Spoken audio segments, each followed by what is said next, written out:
Ms. Love, you had two different motions. I do, Your Honor. And one of them relates to the comments by Mr. Weinstein during his cross-examination of Mr. Wright. Specifically, the comment was maybe about an hour and 19 minutes and 32 seconds from when we stopped. But specifically, the comment that Mr. Weinstein made, to which the state objected, was, you don't know how the state put those words in your client's mouth. And my objection that the court sustained, obviously, is that it was an improper comment, improper statement put before the jury. And even though the court sustained it, Mr. Weinstein and others' ongoing efforts have been to spin a narrative that the state has forced something on one of the witnesses or more of the witnesses. But those particular words, Your Honor, that you put this, you don't know how the state put those words in your client's mouth. It amounts to Mr. Weinstein making a statement, not asking a question, and him making an assertion that the state, in fact, did something that it did not do, which was put those words in your client's mouth. Everybody's heard the testimony and seen what happened. And inasmuch as that statement was an improper statement in front of the jury, and it could be construed by the jury as something, notwithstanding any court's instruction, that they could take as fact, we would ask that the court under 17-875 admonish and rebuke Mr. Weinstein's statements and admonish him to make no further efforts to improper statements before the jury. My second motion deals with Mr. Let's take them one at a time, all right? Can I respond, Your Honor? Yes. There was nothing improper about that question to the witness, Your Honor. I was inquiring about the facts. I'm sorry, I'm losing the word, but the facts that were put forward that the state created. The state doesn't deny that they put those together and gave them to Mr. Wright's client without any input from Mr. Wright. I think it was a proper characterization and it was a question. So the witness could answer that, just as Attorney Love has said. All the evidence is out there. It's all before the jury. The jury can draw what they want from that evidence. So there was nothing improper about that. All right. And I actually, well, that's all I'll say. So I think it was a mischaracterization. It was in the form of a question, but I believe it was a mischaracterization because if we had been talking about the final version that Mr. Sledge adopted, that might have been a fair statement to say, you know, they were put in his mouth, but these were not things that he ultimately adopted, so the state wasn't putting those words in his mouth. So I think it was a mischaracterization. I don't think it goes so far. I mean, you objected, I sustained it. It doesn't go so far as to warrant an admonishment before the jury. But let's try to be careful in our characterizations, even when we are asking questions, all right? Yes, Your Honor. Okay, what's your second motion? Mr. Adams' question to the same witness that the state objected to, but that the jury heard. Isn't it true, and I'm going to paraphrase, that you knew that the state didn't want your client, the state wanted Mr. Williams? Mm-hmm. That's been the lie that they've been, the narrative that has been promoted from the start. We don't agree with it or adopt it, and we certainly don't agree with the idea that we, you know, do these things without a basis for them.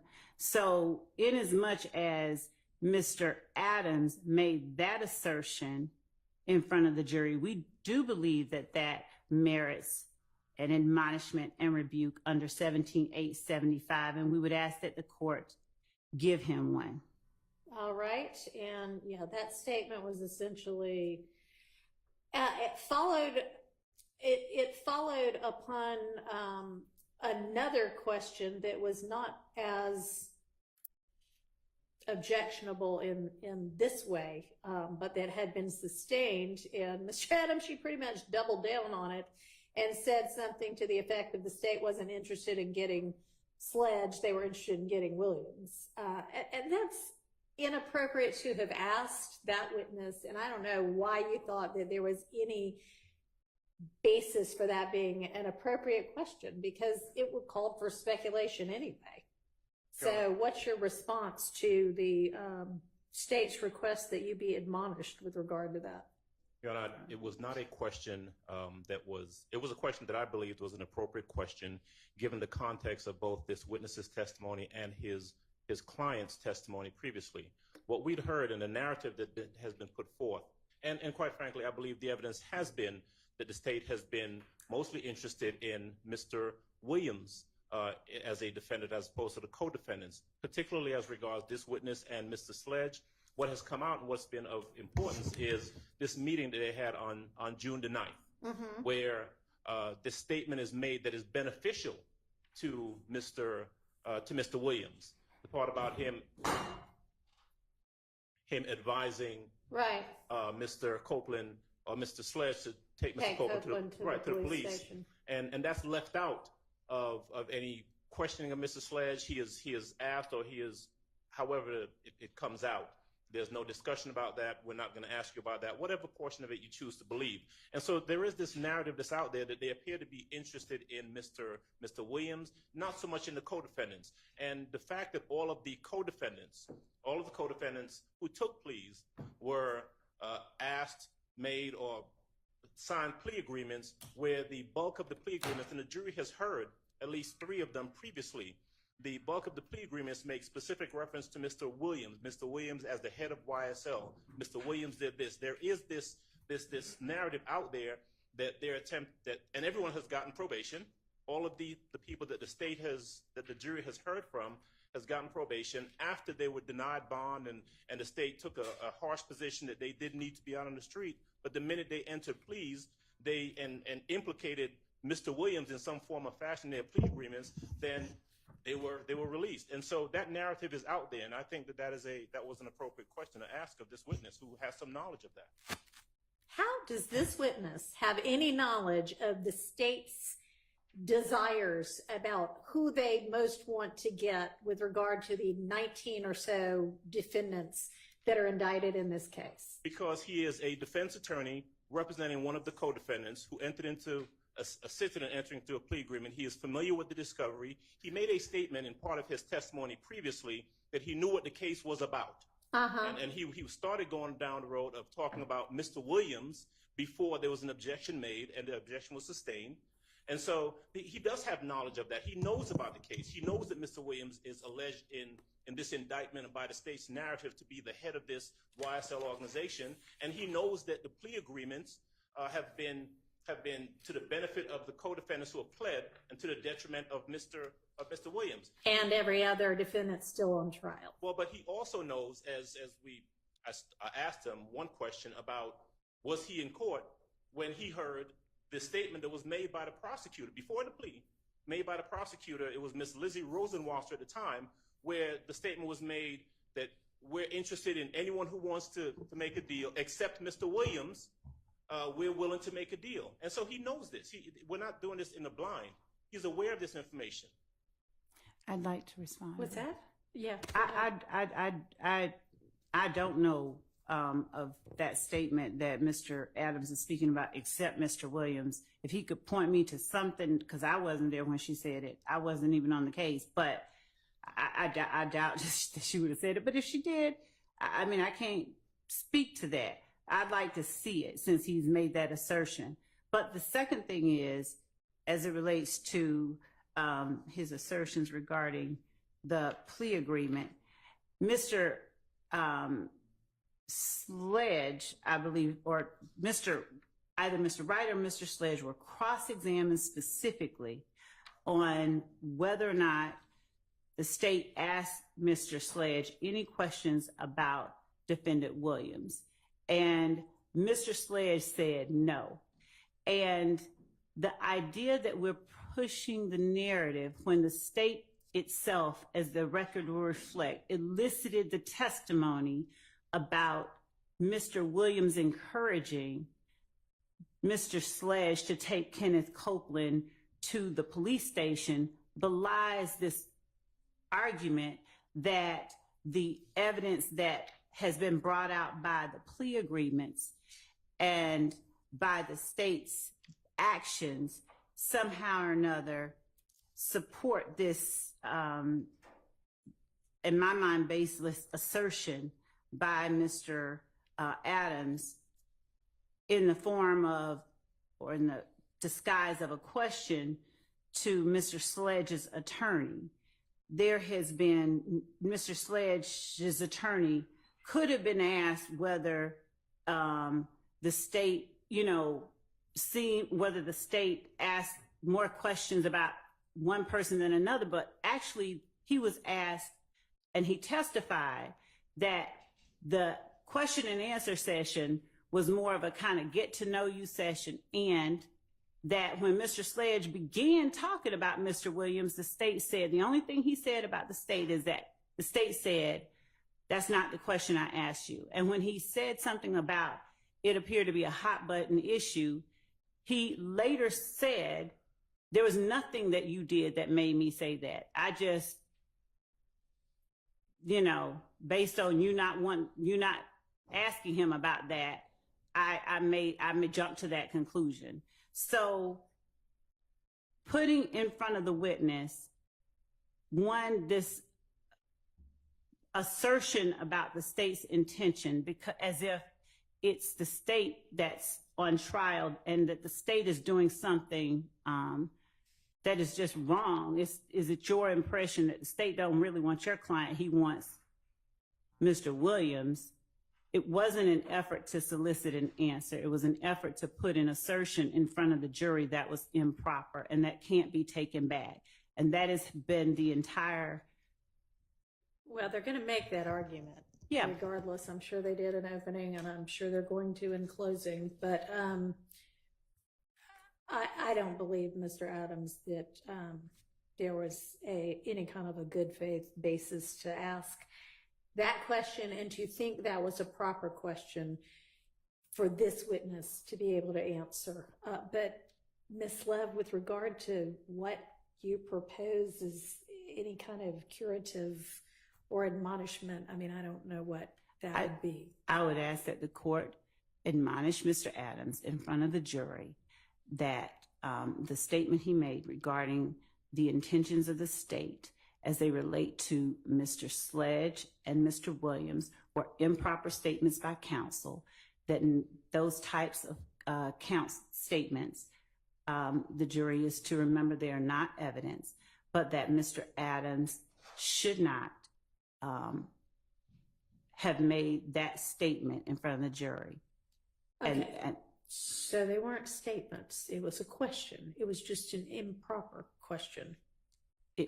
And 17.875 talks about statements of prejudicial matters not in evidence. And Your Honor, it's not, there's nowhere in evidence. It was a statement that was dressed up like a question, but he made an assertion in the form of a leading question.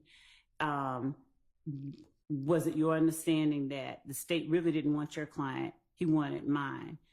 And the fact that he dressed it up as a question doesn't take, our position is it doesn't take it out of the realm of improper statements put before the jury that fall under 17.875 that merit admonishment at the very least, even if not rebuke, but that Mr. Adams should be admonished about that statement. It was improper and it should not, similar statements, even in the form of questions or disguised as questions, should not be made about the state's intention, which one, no one else can testify about, and two, it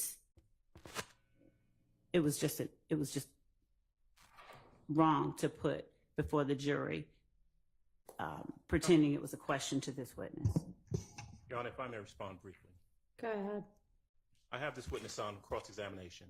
Yes. And I'm allowed to ask leading questions. I will defer to the court. If the court felt as though the question was an inappropriate question, there was an objection made, and the court sustained that objection. And I abided by the court sustaining that objection. This does not fall under the ambit of 17-875. This is not tit for tat, where because Ms. Love was admonished previously, now she's trying to find every opportunity to get somebody else admonished. That's not what this is. Now, I'll abide by the court's ruling, by the court sustaining the objection, but I've stated on the record what my belief was and what my good faith basis was for asking that question in regards to the narrative being put forth in the beginning of this case, and I'll stand by that. I'm trying to look back at what happened right before that. Sustained was, it was your observation that the state wanted this plea to go through as much as Mr. Sledge did. The state objected about on relevance and speculation as to what the state wants. Oh, I actually overruled that one. Never mind.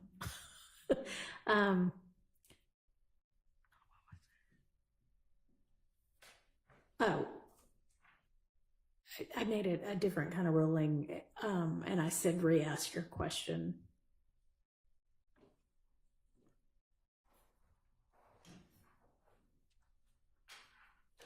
Based on your conversation with the state, your knowledge of the case, your communications back and forth with the state, your evaluation of the plea agreement you formed, or you observed that the state was just as interested in getting this plea done as Mr. Sledge. Wasn't that true? Objection calls for speculation about the state as to whatever his observation is or belief was. It's not pertinent to any material I sustained. And then you followed that up with, was it your observation that the state wasn't really concerned with Mr. Sledge? I think it was with getting Mr. Sledge, but with getting Mr. Williams, which would also have been asking for, what the state wanted or didn't want, which I had just sustained, but asking in an even more pointed way.